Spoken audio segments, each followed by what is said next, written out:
Assalamualaikum warahmatullahi wabarakatuh. Perkenalkan, nama saya Ratu Talita Useta Sataniron. Pada kesempatan kali ini, saya akan menjelaskan materi tentang pengelolaan keuangan usaha secara syariah. Pengertian: peraturan dan penggunaan dana usaha dengan prinsip-prinsip Islam yang berdasarkan Al-Quran, hadis, ijma, dan qiyas, serta menghindari hal-hal yang dilarang seperti riba atau bunga, gharar atau ketidakjelasan, masyir atau judi, dan zalim atau ketidakadilan. Tujuannya untuk menciptakan keuangan yang berkah, adil, dan berkelanjutan. Prinsip-prinsip dasar ada 5, yaitu yang pertama, larangan riba. Semua bentuk tambahan dalam transaksi pinjam-meminjam uang adalah haram. Yang kedua, larangan gharar. Dilarang ada ketidakjelasan dalam transaksi, seperti barang yang tidak diketahui wujud atau nilainya. Yang ketiga, dilarang maisir, yaitu praktik spekulasi atau judi. Dilarang karena merugikan salah satu pihak. Yang keempat, keadilan dan transparansi.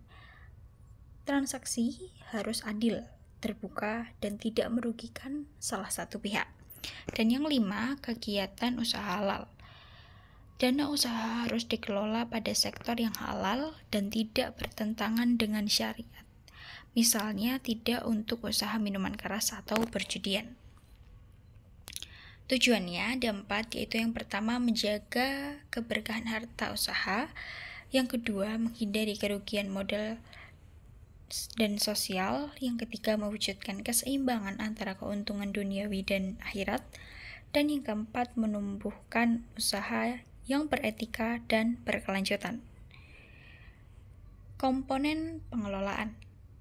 Yang pertama, perencanaan keuangan. Menentukan tujuan keuangan usaha, lalu membuat anggaran berbasis kebutuhan. Yang kedua, pengelolaan modal. Modal diperoleh dari sumber yang halal, seperti tabungan pribadi, pinjaman syariah, atau kemitraan musyawarah.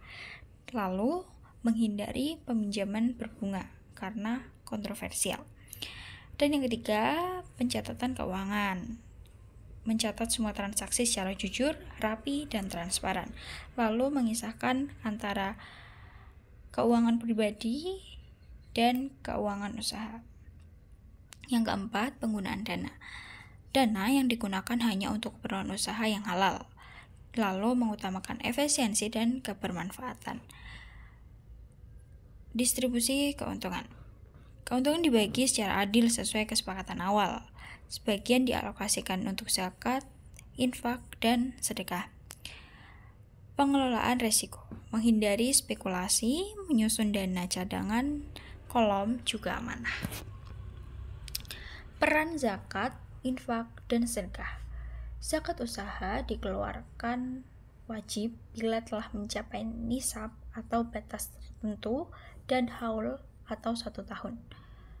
Zakat membantu menyucikan harta dan memberi manfaat sosial. Infak dan sedekah sebagai bentuk tanggung jawab sosial dan spiritual pengusaha.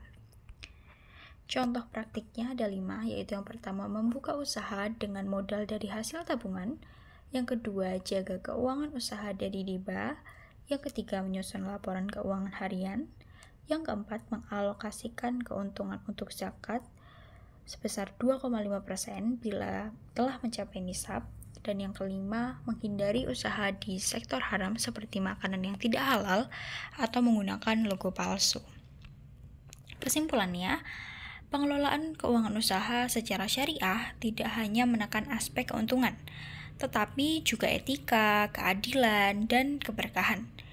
Usaha yang dikelola dengan prinsip syariah akan menciptakan keberlanjutan ekonomi, menumbuhkan usaha yang bermanfaat bagi masyarakat, serta membawa kemaslahatan dunia dan akhirat. Terima kasih. Wassalamualaikum warahmatullahi wabarakatuh.